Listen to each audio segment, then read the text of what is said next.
Some businesses are too good to be true, and others are too bad to be lies. Brian Mitchell arrived in the town of Dry Creek on a Tuesday afternoon as the heat made the wood of the buildings groan like old bones. He had been riding from Colorado for 3 weeks, carrying in his saddlebags all that was left of a life that had collapsed as a house of cards.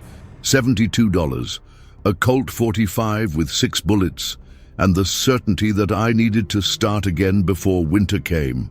The notary's office was between the barbershop and the warehouse, in a low building that looked like it had been painted white long ago. The man behind the desk was thin as a dry stick, with small glasses that slipped down his sweaty nose. When Brian mentioned that he was looking for land to buy, the man looked up from the papers with renewed interest. There were 3 properties available. The first one cost $200, good land near the river. The second, $150, further away but still decent. The third made the notary hesitate before mentioning it. The Esperanza Ranch, 2,000 acres of dry land, a wooden house that was still standing, a well that never ran dry. Price, $2. Brian laughed. No one sold ranch for $2, even if it was just stone and thorn. But the notary was not joking. He explained that the former owner died without family, and the property passed to the county. They wanted to get rid of her quickly, very fast. There was something the man wasn't telling. Brian saw it in the way he avoided looking straight in the eye, in the way he drummed his fingers on the table when talking about the ranch. But $2 was $2. With the money he had left, he would still be able to buy supplies for the winter. He signed the papers that same afternoon. The ranch was a 2-hour ride west, along a trail that looked like it hadn't been used in months. The sun was low when Brian spotted the house. It was larger than I expected, solid construction of wood and stone, with a balcony that ran all the way to the front. The windows were intact, the roof looked good. For a $2 ranch, it was in surprisingly good condition, but there was something wrong with silence. Brian knew the silence of the desert. It was a lively silence, full of small sounds, wind on dry plants, insects, distant movement of small animals. This silence was different. It was heavy, as if the very air was holding his breath. He left his horse near the porch and walked around the house. The well was where the notary said it would be, in the backyard. The water seemed clear when he threw a stone and heard the noise below. There was a small stable that would serve the horse, and even some fence remains that could be repaired. Inside the house, he found furniture covered by sheets, a solid table, chairs, even a bed in the back room. The former resident had left everything behind, as if he had gone for a walk and never returned. In the kitchen, there were clean dishes on the shelf and pans hanging from the hooks. Everything organized, everything in its place. Brian opened the cupboards and found preserves, salt, even coffee, enough food for several weeks. No one abandons a house like that. He doesn't leave food, furniture, everything tidy, as if he were going to come back the next day. Brian felt a shiver go up his spine. But the sun was setting and he needed a place to spend the night. He lit the fireplace using wood he found piled up outside. The fire brought life to the house, filled the dark corners with dancing light. He prepared coffee with the water from the well and ate preserves that he found in the pantry. Everything tasted normal, nothing spoiled or weird. When it got completely dark, Brian realized something he should have noticed earlier. There was no sound outside, neither wind nor insects nor the distant cry of a coyote. It was as if the night had swallowed all the sounds of the world. He got up from his chair by the fireplace and went to the front window. Outside it was so dark that I couldn't even see the silhouette of the mountains on the horizon. Stars shone in the sky, but they seemed too far away, too cold. It was then that he saw the light. It started as a weak spot moving between the low trees, about 100 yards from the house. At first, he thought it was someone with a flashlight, perhaps a neighbor coming to introduce himself. But the light moved strangely, floating a few feet above the ground, swaying gently as if carried by someone walking. Brian grabbed the rifle he had left near the door and went out onto the porch. The night air was cold, much colder than it should have been for that time of year. He shouted a greeting, but his voice died in the silence, as if the sound had been sucked into the darkness. The light stopped moving. For a long moment, she stood completely still, as if whoever carried her had heard the cry and was deciding what to do. Then he began to move again, but this time in the direction of the house. Brian walked down the porch steps, rifle in hand, and walked a few steps toward the light. When he got closer, he realized that it was not a flashlight. It was a strange, pale light that did not illuminate anything around, and there was no one carrying it. It floated on its own, about 6 feet off the ground, moving with a definite purpose. When the light came within 20 yards of the house, Brian was able to see better. It wasn't exactly a light, but something that shone with its own light. It was vaguely human in shape, but translucent, like glowing smoke molded into the shape of a person. The figure stopped, and as far as Brian could make out in the darkness, he seemed to be looking directly at him. There was no defined face, only a pale glow where the head should be. But Brian felt the weight of that look. He felt that he was being examined, evaluated. He raised his rifle, but the figure began to move away. It did not walk, but glided along the ground, moving with a smoothness that no living being could imitate. In a few seconds, it disappeared among the trees, leaving only the heavy darkness and the silence that seemed deeper than before. Brian stood in front of the house for more than an hour, rifle ready, waiting for the light to come back. But the night remained empty and silent. Finally, he went back inside, locked the door, and pulled the curtains off all the windows. He lay down in bed, fully dressed, rifle by his side, but he knew he wouldn't sleep that night. Now he understood why the ranch cost only $2. There were stories about places like this, places where the line between the living and the dead became too thin to be respected. But Brian Mitchell was not a man to run away from ghosts. I had faced worse things than spirits in the dark. The ranch was his now, paid for and registered. Whatever the cost, he would make that land work. The morning brought with it the illusion of normality that only sunlight can create. Brian woke up with his body aching from a night spent in vigil, but the house seemed ordinary again. Golden light poured in through the cracks in the curtains, and outside he could hear the distant singing of birds and the faint buzzing of insects. He stepped out onto the balcony with a steaming cup of coffee and surveyed the grounds where he had seen the luminous figure the night before. In daylight, there was nothing special about that piece of land. Dry grass, some stones, rabbit footprints in the sand. No sign that anything supernatural had walked there. Maybe it was just tiredness. 3 weeks on the road, the tension of starting life over, the strangeness of a new place. The mind played tricks when the body was on the verge of exhaustion. Brian wanted to believe this, but he knew the difference between imagination and reality. I had seen something the night before, something that shouldn't exist. He spent the day exploring the property. The ranch was larger than it looked from the papers. There was a dry stream that probably flowed water during the rains, remains of corrals that could be rebuilt, and land that, with labor, could support livestock. For a man willing to sweat, it was a good deal, even ignoring the impossible price. In the late afternoon, he found something that made him stop. Behind the stable, half hidden by thorny bushes, was a small cemetery.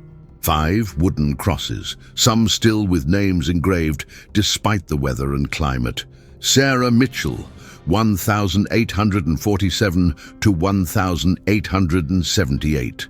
Thomas Mitchell, 1845 to 1878. And 3 smaller crosses, no names, only dates. Mitchell, the same last name as him. Brian cleaned the dirt from Sarah's tombstone with his shirt sleeve. Under the name was written, "Beloved wife and devoted mother." The date of death was the same for everyone, October 1878. An entire family had died in the same month, at the same time of year that they were now. As the sun began to set, Brian returned to the house with more questions than answers. He prepared a simple dinner with the preserves from the pantry and lit the fireplace early this time. I didn't want to be caught in the dark again. He had found some books on a shelf in his room, including an old Bible and a leather-bound journal. The diary had the name Thomas Mitchell engraved on the front. Brian hesitated before opening it, but curiosity won out over respect for the dead. The first few entrances were mundane, reports about the cattle, the weather, small repairs to the house. Thomas wrote about his wife Sarah and their 3 children with genuine affection. He was a man satisfied with his life, grateful for the land he had been able to buy and the family he had built. But the September entries of 1878 changed their tone. The children were restless at night. Sarah too. They heard things outside, voices calling their names. Thomas himself had heard something, but when he went out to check, he found nothing. Maybe they were coyotes, but they didn't sound like coyotes. The cow died for no apparent reason. She was healthy in the morning. He found her lying in the pasture in the afternoon. Sarah wanted them to move away. She said that this place was cursed. But they had spent everything they had to buy that land. They had nowhere to go. Thomas saw strange lights at night. They left the direction of the old Indian camp on the other side of the stream. Sarah was right. There was something wrong with that land, something that should have been buried. Brian stopped reading. Former indigenous camp. During his exploration, he had noticed some stones arranged in a circle near the dry stream, but he thought they were just natural formation. Now I wasn't so sure. He continued reading, but the entries grew shorter and desperate. They came every night now. Sarah could no longer sleep. The children cried constantly. Thomas needed to find a way to make it stop. He talked to the pastor in the city. The man did not believe it, but gave holy water and a cross. Sarah didn't think it would work. Thomas thought so too, but he had to try something. The last entry was different from the others, written in trembling handwriting that betrayed genuine fear. They were not ghosts. Ghosts didn't do what those things did. They were something older, something that didn't like to be disturbed. Sarah was sick, so were the children. It was not a natural disease. It was as if they were being sucked in, drained from the inside out.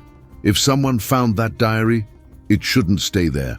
Sell the land, burn the house, do whatever it takes, but not to sleep a single night in that place.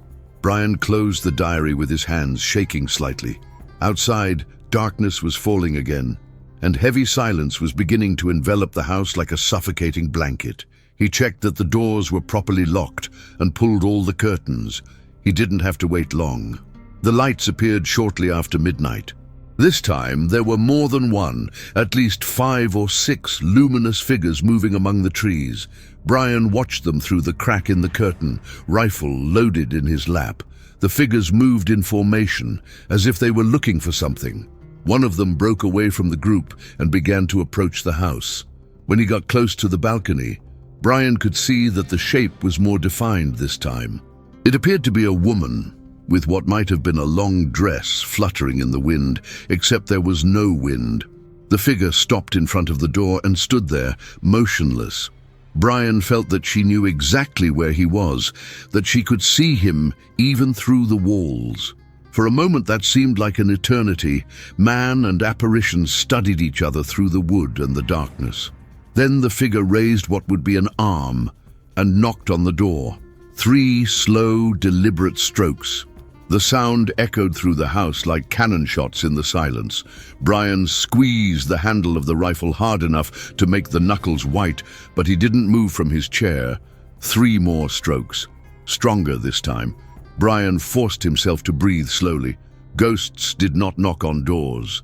At least not the ghosts he had heard stories about, but the words of the diary came back to his mind. They are not ghosts. The knock stopped, but the figure did not move away. He remained there, waiting. Other lights began to approach the house, surrounding it in a semicircle. Brian counted 7 figures in all glowing with that pale, unnatural light. One of them began to emit sounds. It wasn't really a voice, but something that sounded like wind passing through deep caves. The sounds were in a language Brian didn't recognize, but the tone was unmistakable. It was an order, a command charged with ancient authority. Other sounds joined the first, creating a dark harmony that made the window panes vibrate. Brian felt something strange happening to his body, a sudden weakness, as if his strength was being drained. The rifle became too heavy to hold, and he let it slide to the ground. It was then that he remembered Thomas Mitchell's words about being sucked in, drained from the inside out. With the last strand of strength he had left, Brian crawled to the fireplace and picked up a handful of coals with his bare hands. The pain brought him back to reality, broke the trance that the sounds had created. He threw the embers against the front door while shouting words he had no idea where they came from.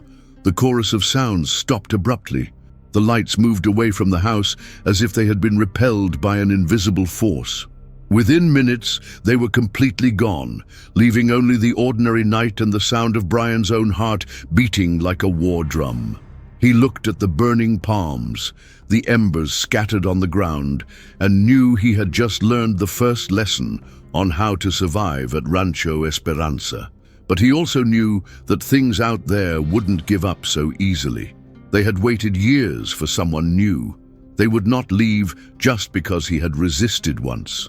The real fight was just beginning. The third dawn brought with it the certainty that there was no way to escape what was happening.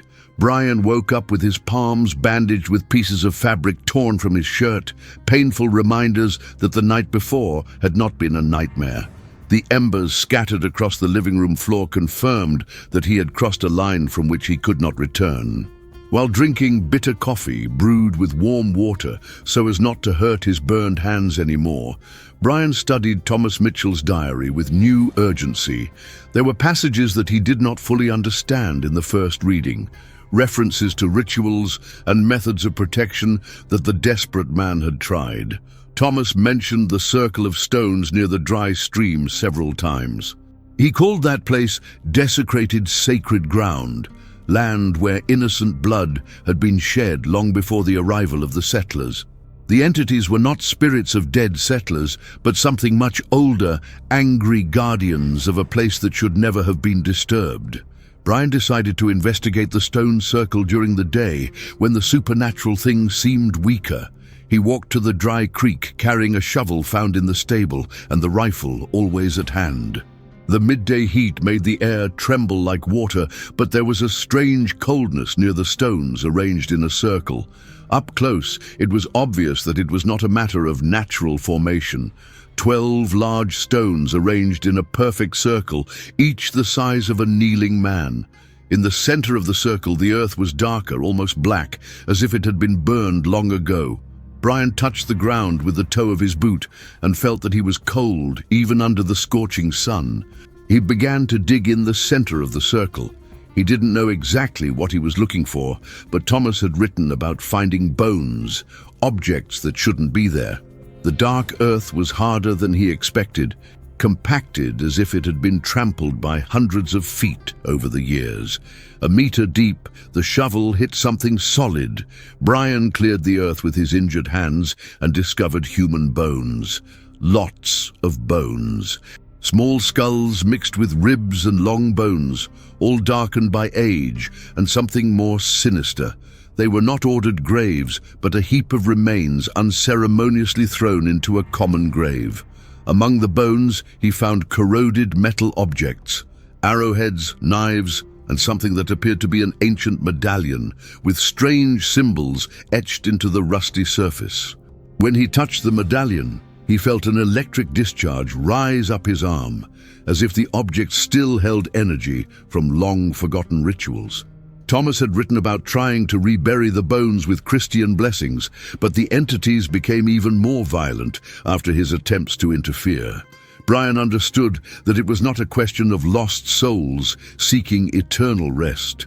They were ancient guardians, bound to that place by ties that preceded any known religion. He put everything back in the grave and covered it with earth, but kept the locket. There was something about that object that the entities respected or feared. Maybe it was part of what kept them tied to that place, or maybe it was the key to controlling them. He returned home when the sun began to decline, but this time he prepared differently. Based on Thomas's notes, he collected dry wood and prepared several small fires around the house. If the fire had repelled them the night before, it would use enough fire to maintain a protective siege. He also found salt in the pantry and drew a continuous line of salt around the porch. Thomas mentioned that salt worked temporarily, although entities always found ways to circumvent this protection. He loaded the rifle with bullets that he rubbed on the ancient locket, hoping that the connection to the sacred object would give them some power against things that weren't completely physical. When darkness came, the campfires created a perimeter of flickering light around the house. Brian sat on the porch with his rifle on his lap and the locket hanging around his neck, waiting for the nocturnal visitors he knew would come. He didn't have to wait long. This time they appeared all at once, as if they had materialized from the air itself. 12 luminous figures, one for each stone of the sacred circle. They moved in ritual formation, each occupying a specific position around the house, keeping a respectful distance from the fires. The figure that seemed to lead the others was larger than the others, its light more intense and its form more defined. As he approached the salt line, he stopped abruptly, as if he had hit an invisible wall. She tried again, extending what would be an arm, but some force prevented her from crossing the barrier. The other entities began to move in a circle around the house, testing the protection of salt and fire. They found a few spots where the salt had spread in the wind, but Brian was prepared. He ran from fire to fire, throwing more wood and redoing the salt line where necessary. It was then that he realized that they were learning from his tactics. One of the figures began to move away from the others, moving away from the house. Brian watched her with increasing alarm as she made her way to the stable where she had left her horse. The animal began to neigh in terror, and Brian understood that the entities would attack everything he held dear if they could not reach him directly. He picked up a burning branch from one of the campfires and ran towards the stable, temporarily breaking its protective perimeter. The entity that threatened the horse retreated when it approached with the fire, but two others took the opportunity to move towards the unprotected house. Brian found himself torn between protecting the horse and keeping the house safe. It was exactly what they wanted, to force him to make impossible choices until he made a fatal mistake. He ran back to the house, but one of the entities had already crossed the broken salt line and was climbing the steps of the porch. This time, when he fired the rifle loaded with bullets rubbed on the locket, something happened. The bullet passed through the luminous figure but left a dark mark on its translucent form. The entity faltered, its light dimming significantly, and retreated a few steps. Brian realized that he had hurt something that should be impossible to hurt. The medallion not only protected him, but gave him power to fight back. He quickly reloaded, rubbing each bullet on the old metal before placing it in the drum. But the entities had also learned something. When he fired again, they began to move unpredictably, disappearing and reappearing in different locations, making it impossible to aim accurately. The ensuing fight lasted until almost dawn. Brian running around, keeping the fires burning, redrawing the salt lines, firing when he had a clear opportunity. The entities constantly tested his defenses, looking for flaws, forcing him to the limit of exhaustion. When the first ray of sunlight touched the horizon, the luminous figures began to fade.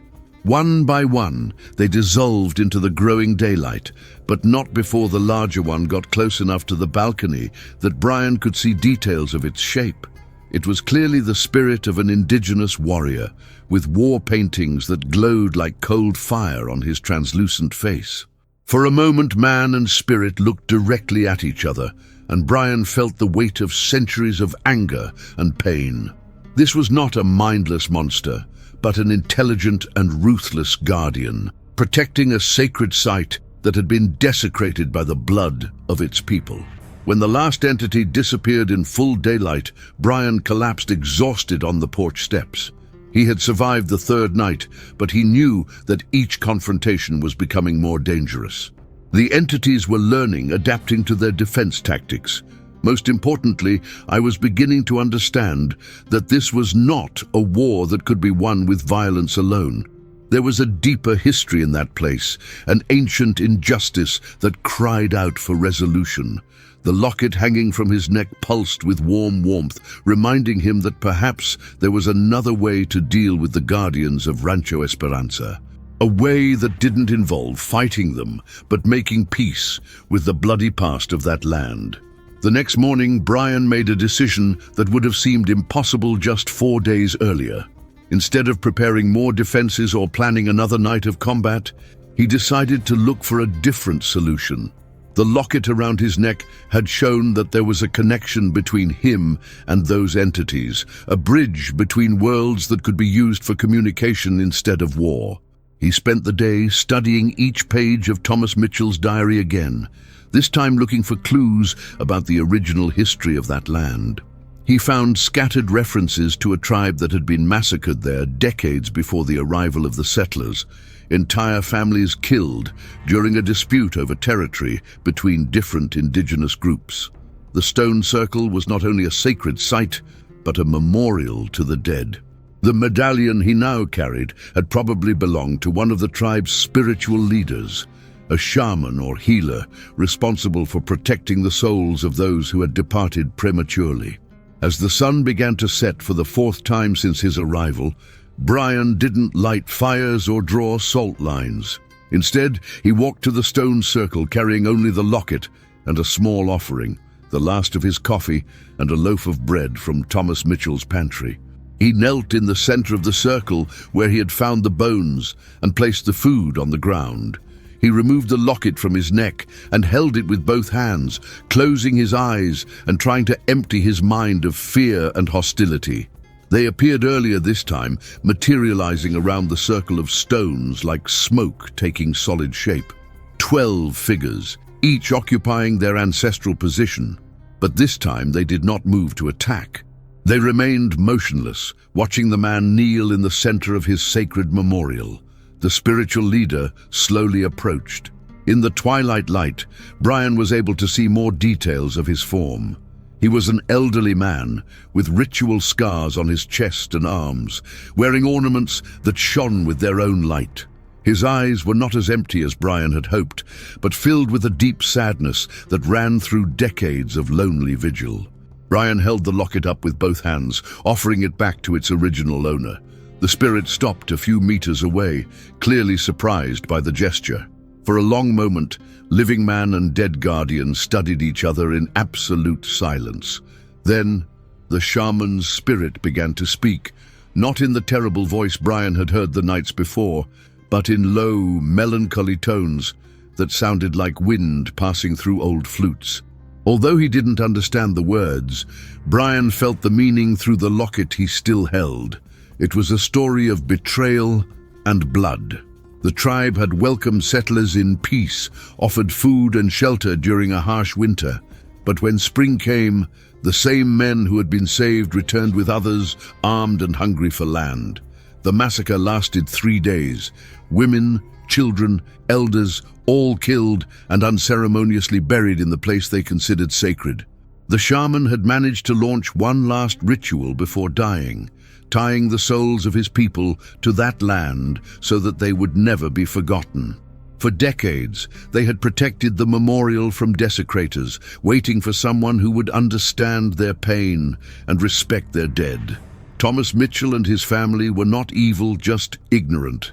They built their house on sacred land without knowing the price they paid with $2. The entities tried to warn them, but fear turned warnings into attacks, communication into war. Brian realized that the ranch had cost $2 because everyone who tried to live there eventually died or fled. The land was waiting for someone who could hear the story of the dead and honor their memory properly. He got up slowly and walked to where he had reburied the bones.